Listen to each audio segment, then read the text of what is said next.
Hello students, मैं दीपिका आप सभी का हमारे online education platform the school education अड्डा पर स्वागत करती हूँ। हमने अपना फर्स्ट चैप्टर जिसका नाम था रसायन विज्ञान की कुछ मूलभूत अवधारणाएं, उसका फर्स्ट जो क्लास 12th केमिस्ट्री है उसका फर्स्ट चैप्टर जिसका नाम था विलयन, वो स्टार्ट किया था। तो यहाँ पर हम देख लेते हैं विलयन में हम कौन कौन से टॉपिक्स को कवर कर चुके हैं। पहला हमारा टॉपिक था वो था विलयनों के प्रकार। यही टॉपिक हम कर रहे थे। सबसे पहले मैंने आपको बताया था कि विलयन किसे कहते हैं। उससे भी पहले मैंने आपको बताया था मिश्रण किसे कहते हैं। तो फिर से हम एक बार रिवाइज कर लेते हैं अपनी चीजों को, उसके बाद फिर हम आगे कंटिन्यू करेंगे। सबसे पहले मैंने आपको मिश्रण के बारे में बताया था। मिश्रण का मतलब होता है मिलावट। मिश्रण का अगर मतलब देखें तो इसका मतलब होता है मिलावट। मतलब कोई भी दो पदार्थ आप आपस में मिक्स अगर करना चाहते हैं तो उसे बोलेंगे कि आप एक मिश्रण बनाना चाहते हैं। मिश्रण बनाने के लिए आपके पास हमेशा दो या दो से ज्यादा अवयव होने चाहिए, तभी जाकर आपका क्या बनेगा, मिश्रण तैयार होता है। मिश्रण हमने दो तरीके से पढ़ा था। एक तो था समांगी मिश्रण और दूसरा था विषमांगी मिश्रण। अब देखिए, यहाँ पर मैंने आपको एग्जाम्पल के साथ भी समझाया हुआ था कि विषमांगी मिश्रण किसे कहेंगे, जिस मिश्रण में जो अवयव होते हैं आपस में पूरी तरीके से नहीं मिल पाते। जैसे कि रेत को अगर पानी में मिलाना चाहते हैं तो रेत कभी पानी में पूरी तरीके से डिसॉल्व नहीं होती है, पूरी तरीके से नहीं घुलती है। इसलिए रेत और पानी का जो मिश्रण है वो हमेशा कौन सा मिश्रण होता है, विषमांगी मिश्रण होता है। क्यों? क्योंकि रेत पानी में पूरी तरीके से नहीं घुलती। एक अवयव जो है रेत, वो आपको नीचे की तरफ दिखाई देती है और ऊपर की तरफ आपको आपका पहला अवयव पानी दिखाई देता है। इसलिए विषमांगी मिश्रण ऐसे मिश्रण होते हैं जिनमें अवयव आपस में पूरी तरीके से नहीं घुलते और अलग अलग दिखाई देते हैं मिश्रण बनने के बाद। दूसरा हमारा उदाहरण था चौक पाउडर। अगर हम पानी में डालते हैं तो चौक पाउडर भी नीचे की तरफ जमा होता हुआ दिखाई देता है और पानी ऊपर अलग दिखाई देता है और चौक पाउडर नीचे जमा हो जाता है। ठीक है, तो ये भी किसका उदाहरण है, विषमांगी मिश्रण का उदाहरण है, क्योंकि आपके अवयव आपस में अच्छी तरीके से नहीं घुल पाए हैं। दूसरा उदाहरण हमने लिया था नींबू की शिकंजी वाला, जिसमें हमने क्या देखा था, हमारे पास तीन अवयव थे। एक तो पानी था, एक अवयव था हमारे पास पानी, दूसरा हमारे पास थी शक्कर और तीसरा हमारे पास था नींबू का रस। ये तीनों ही अवयव जब हम मिलाना चाहते हैं तो नींबू की शिकंजी बनने के बाद आपको शक्कर और नींबू का रस अलग अलग दिखाई नहीं देता है। नींबू की शिकंजी में आपको पानी, शक्कर और नींबू का रस तीनों आपस में अच्छे से मिक्स होते हुए दिखाई दे जाते हैं। इसलिए जब आप नींबू की शिकंजी पीते हैं तो आपको पहली बार आप जब पिएंगे तब भी वैसा ही टेस्ट आएगा जितना दूसरी बार पीने पर आएगा। ठीक है, कभी ज्यादा खट्टा ज्यादा मीठा नहीं टेस्ट आता। क्यों? क्योंकि हर जगह शक्कर और नींबू का रस अच्छी तरीके से मिल गए होते हैं।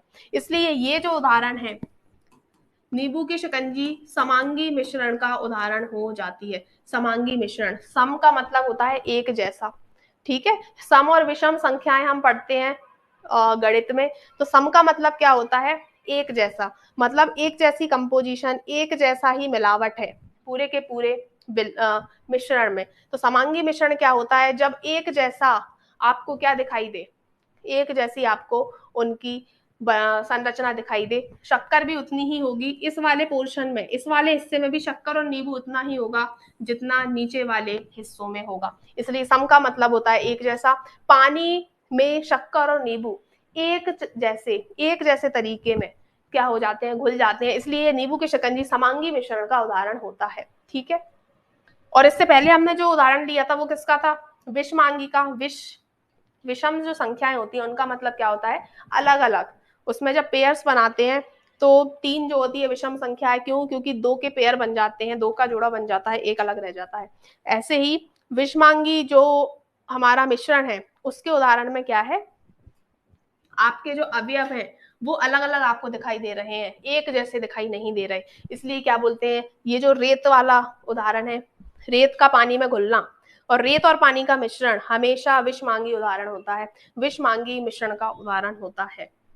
उसके बाद मैंने आपको क्या बताया था, मिश्रण समांगी और विषमांगी दो होते हैं।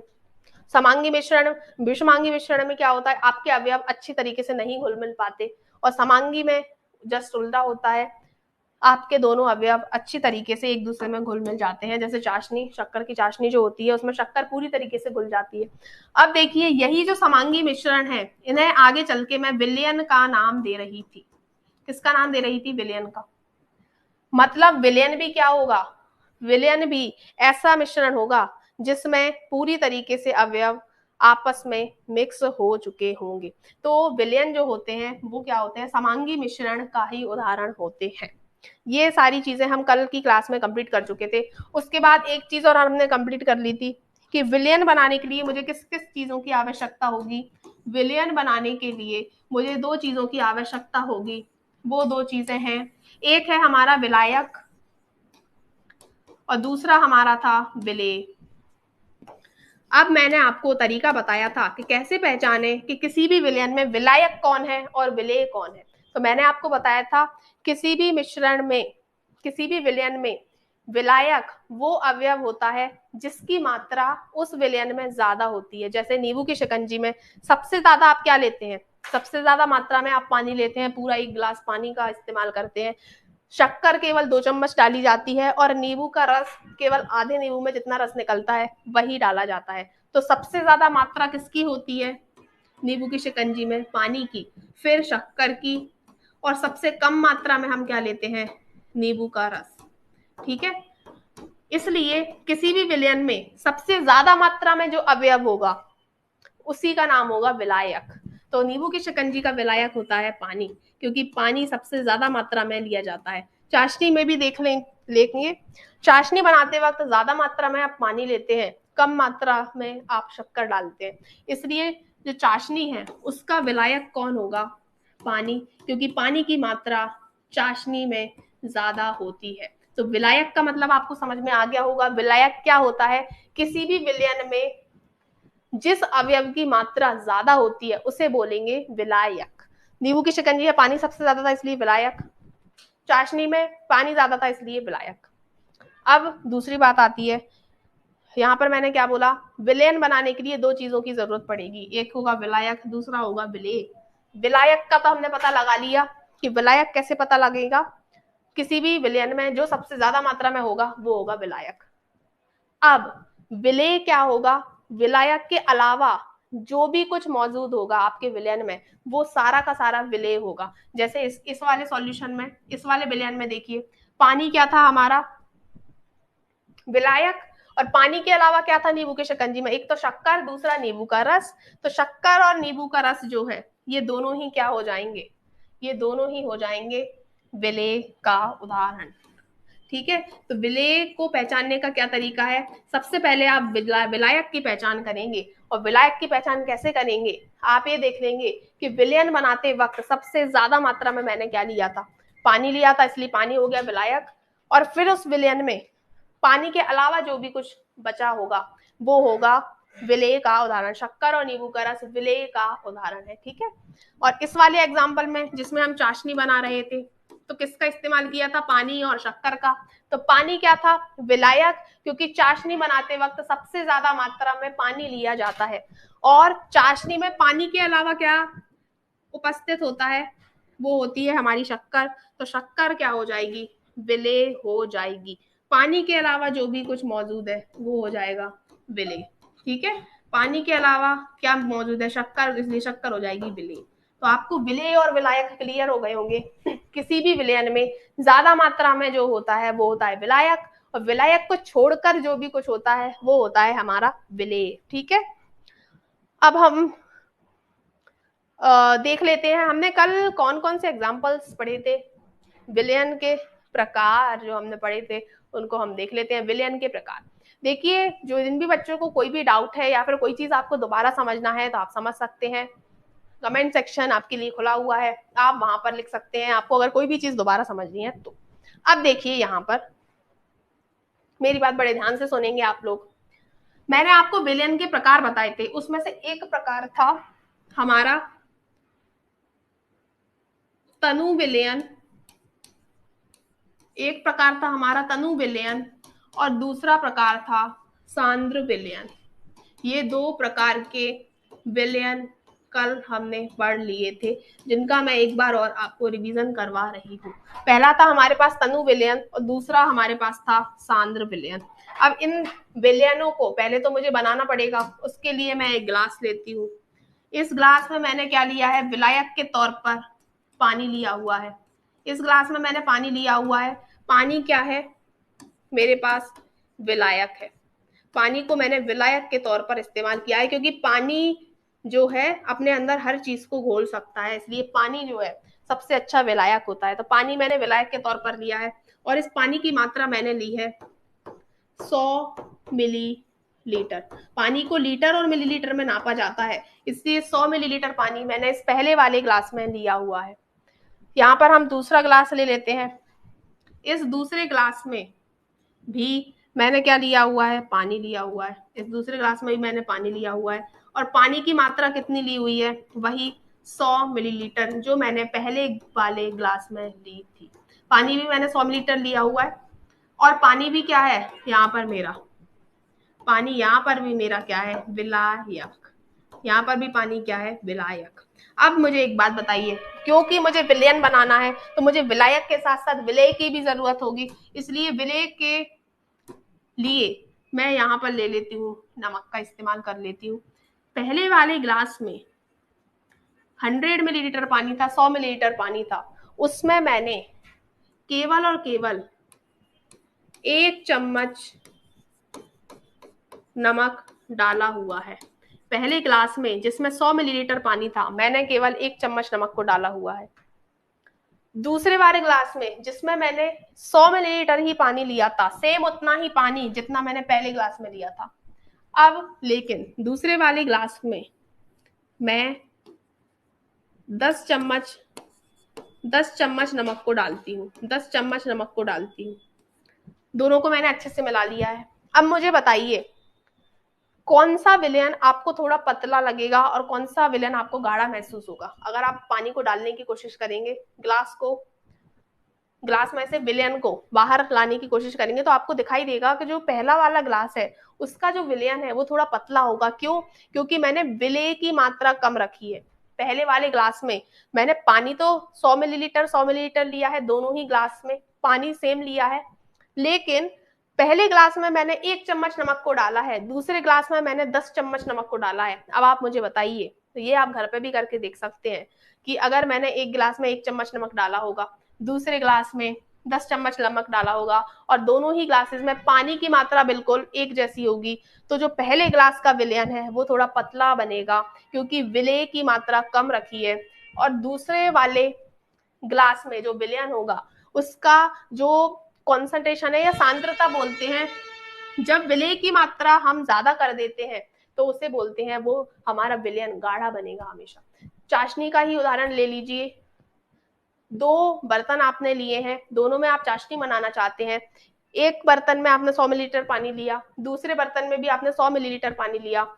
एक बर्तन में आप 1 चम्मच शक्कर को डालेंगे, दूसरे बर्तन में आप 10 से 20 चम्मच शक्कर को डालेंगे, तो आप देखेंगे आपकी जो पहले बर्तन वाली चाशनी है जिसमें आपने केवल और केवल 1 चम्मच शक्कर डाली थी, वो चाशनी पतली बनेगी। और जिस पानी में आपने 20 चम्मच शक्कर डाली होगी वो चाशनी आपकी गाढ़ी बनेगी। तो जो पतली वाली चाशनी बनी है उसे ही हम बोलते हैं तनु विलयन, और जो आपकी गाढ़ी चाशनी बनी है ज्यादा शक्कर की वजह से, उसी को हम बोलते हैं सांद्र विलयन। ठीक है, तो तनु विलयन और सांद्र विलयन में क्या क्या अंतर है? विलायक की मात्रा तो दोनों में सेम होती है, लेकिन एक में विलेय की मात्रा ज्यादा होती है और दूसरे में विलेय की मात्रा कम होती है। यहाँ पर हम दूसरी चीज भी कर सकते हैं, जैसे कि मान लीजिए 1 चम्मच नमक था, उसके हिसाब से 100 मिलीलीटर पानी था। यहाँ पर मैं क्या कर सकती हूँ, 50 मिलीलीटर पानी भी कर सकती हूँ। मतलब कि जिस विलयन में विलायक ज्यादा होता है विलेय कम होता है उसे बोलते हैं तनु विलयन, और जिस वाले विलयन में विलायक कम होता है लेकिन विलेय ज्यादा होता है उसे बोलते हैं सांद्र विलयन। मतलब पहले वाले तनु विलयन में विलायक मतलब पानी ज्यादा होगा, शक्कर कम होगी, तो वो होगा तनु विलयन। और दूसरे वाले उदाहरण में सांद्र विलयन में पानी कम होगा, शक्कर ज्यादा होगी, तो उसे बोलेंगे सांद्र विलयन। और ये देखने में पतला सॉल्यूशन लगेगा, ये गाढ़ा लगेगा। गाढ़ा क्यों होगा? क्योंकि विलय की मात्रा यानी शक्कर की मात्रा ज्यादा होगी। ये हमारा पहला प्रकार था विलयन का। दूसरे विलयन के प्रकारों पर अगर हम जाएंगे तो दूसरे विलयन के प्रकार में हम देख पा रहे थे, दूसरे विलयन के प्रकार के लिए फिर से मैंने क्या लिए थे? बीकर्स लिए हुए थे। दूसरे विलयन के प्रकार के लिए भी मैंने क्या लिया हुआ था? बीकर्स लिए हुए थे। अब देखिए,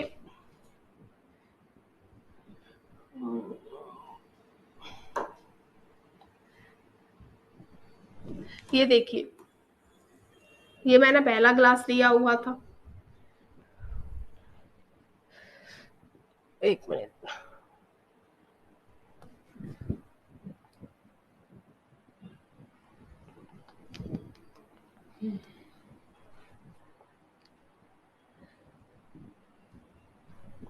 ये देखिए, ये मैंने पहला ग्लास लिया हुआ था, उसके बाद दूसरा ग्लास लिया हुआ था, और दोनों ही ग्लास गायब हो चुके हैं सर।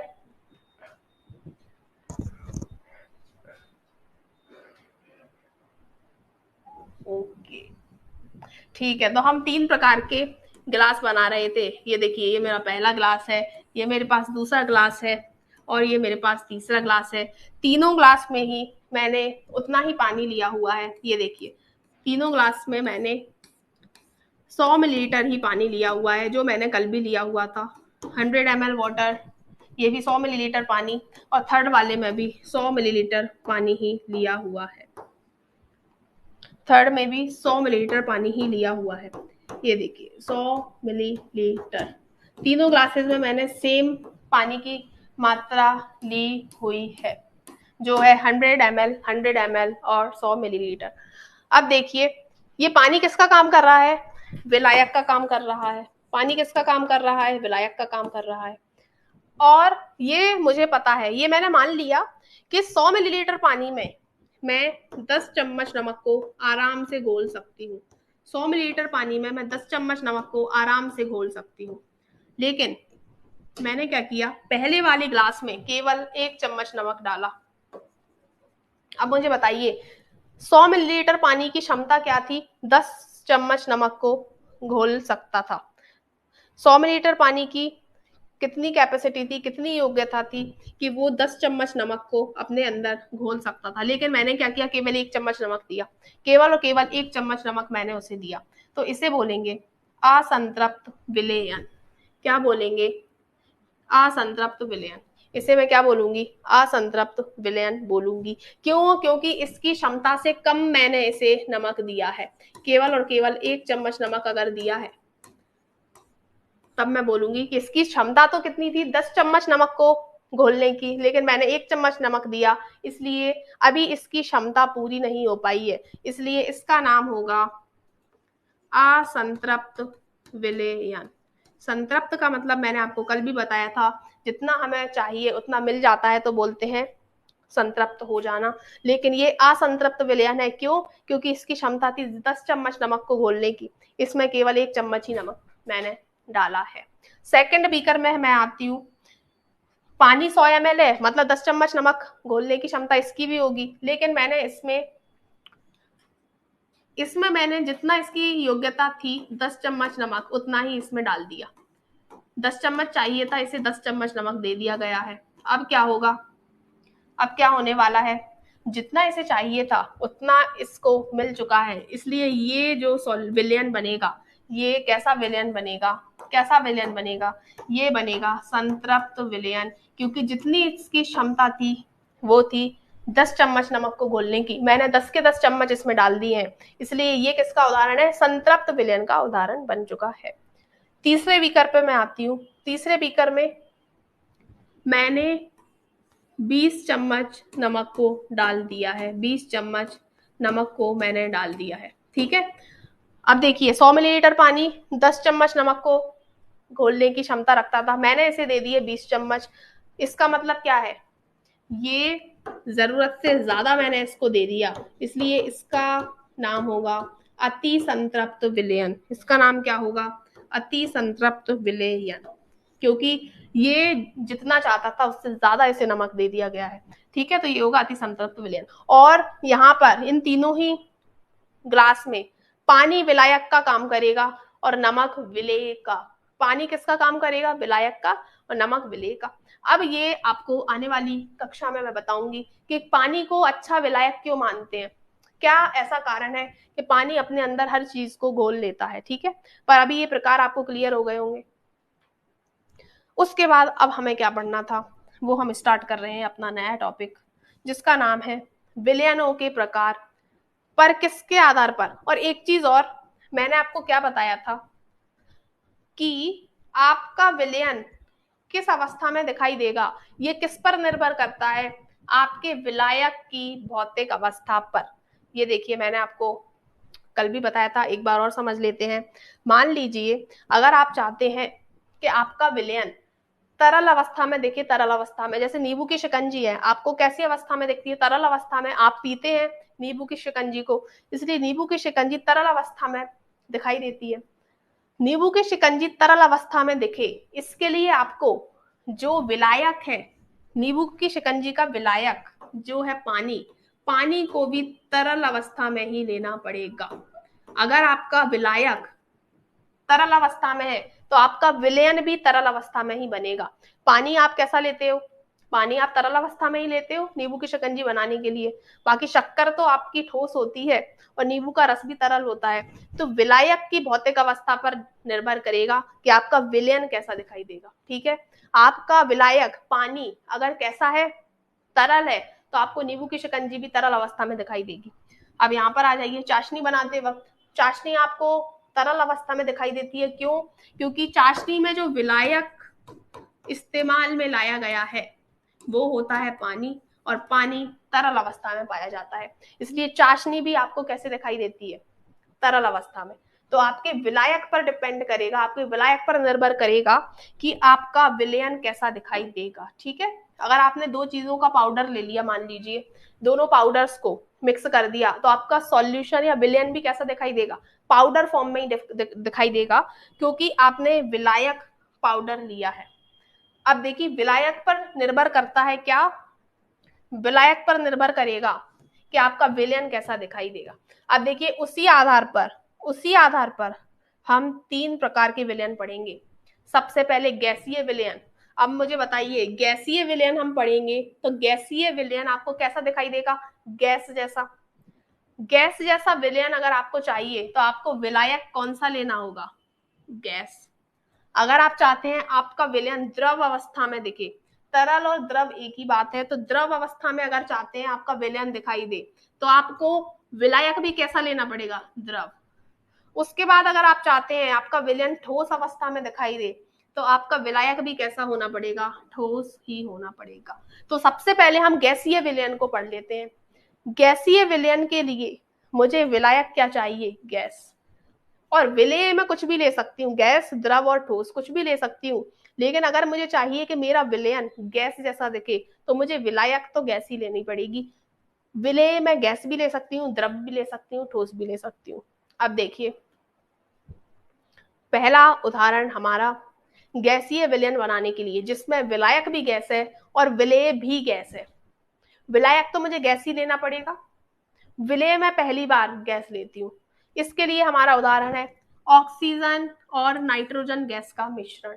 ऑक्सीजन और नाइट्रोजन दोनों ही गैस होती हैं, तो पहले मुझे विलायक के लिए गैस चाहिए जो है मेरी नाइट्रोजन। यहाँ पर नाइट्रोजन क्या है? विलायक है। नाइट्रोजन विलायक है और ऑक्सीजन क्या है? विलेय है। ठीक है, क्योंकि नाइट्रोजन की मात्रा ज्यादा होगी, क्योंकि विलायक का मतलब क्या? जो ज्यादा मात्रा में होता है वो विलायक होता है, जो कम मात्रा में होता है वो विलेय होता है।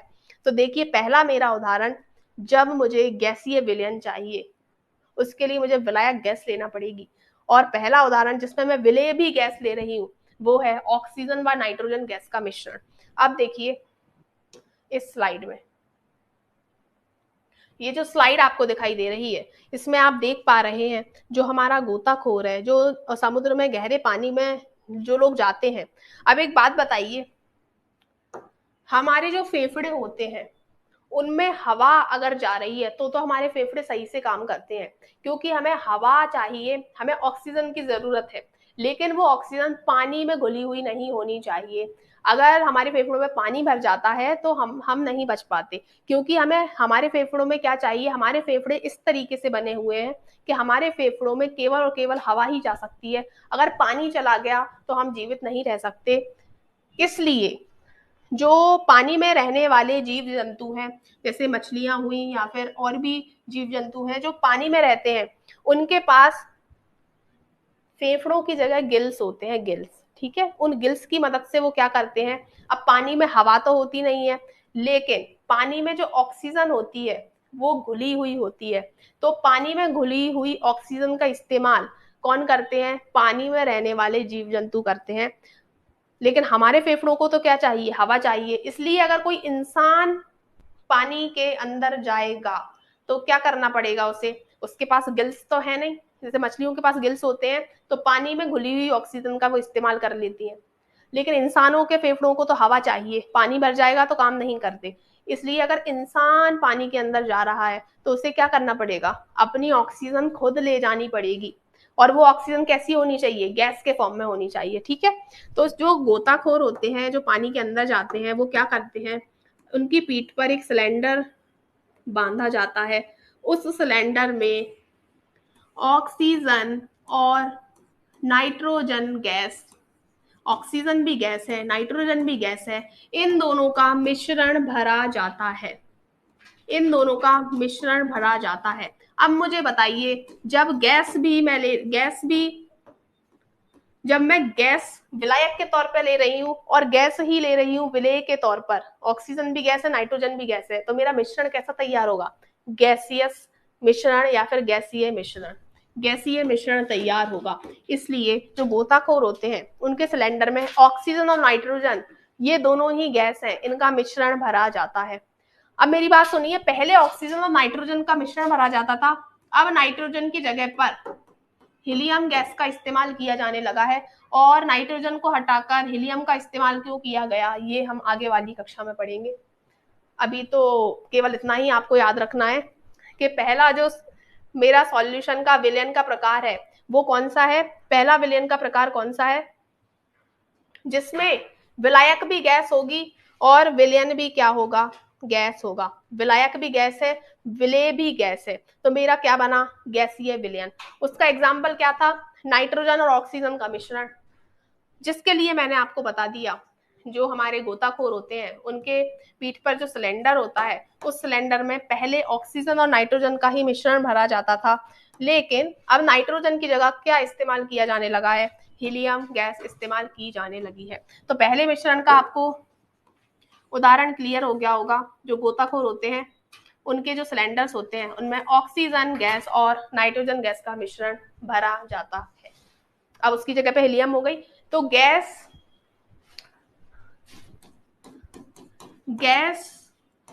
और गैस का जब मिश्रण बनाएंगे तो गैस ही बनेगी। इसलिए जो हमारा ये उदाहरण है ये गैसीय सॉल्यूशन का, गैसीय विलयन का उदाहरण है। ठीक है, उसके बाद हमारा जो अगला विलयन का प्रकार था वो था, मुझे विलायक के तौर पर तो गैस ही लेना है, लेकिन द्रव के तौर पर मैं क्या ले सकती हूँ, द्रव के तौर पर मैं विलेय को ले सकती हूँ। तब भी मेरा जो विलयन बनेगा वो तो गैस ही बनेगा। क्यों, क्योंकि विलायक पर निर्भर करता है कि आपका विलयन कैसा दिखाई देगा। अगर आपका विलायक गैस है तो आपका विलयन भी कैसा दिखाई देगा, गैसीय विलयन दिखाई देगा।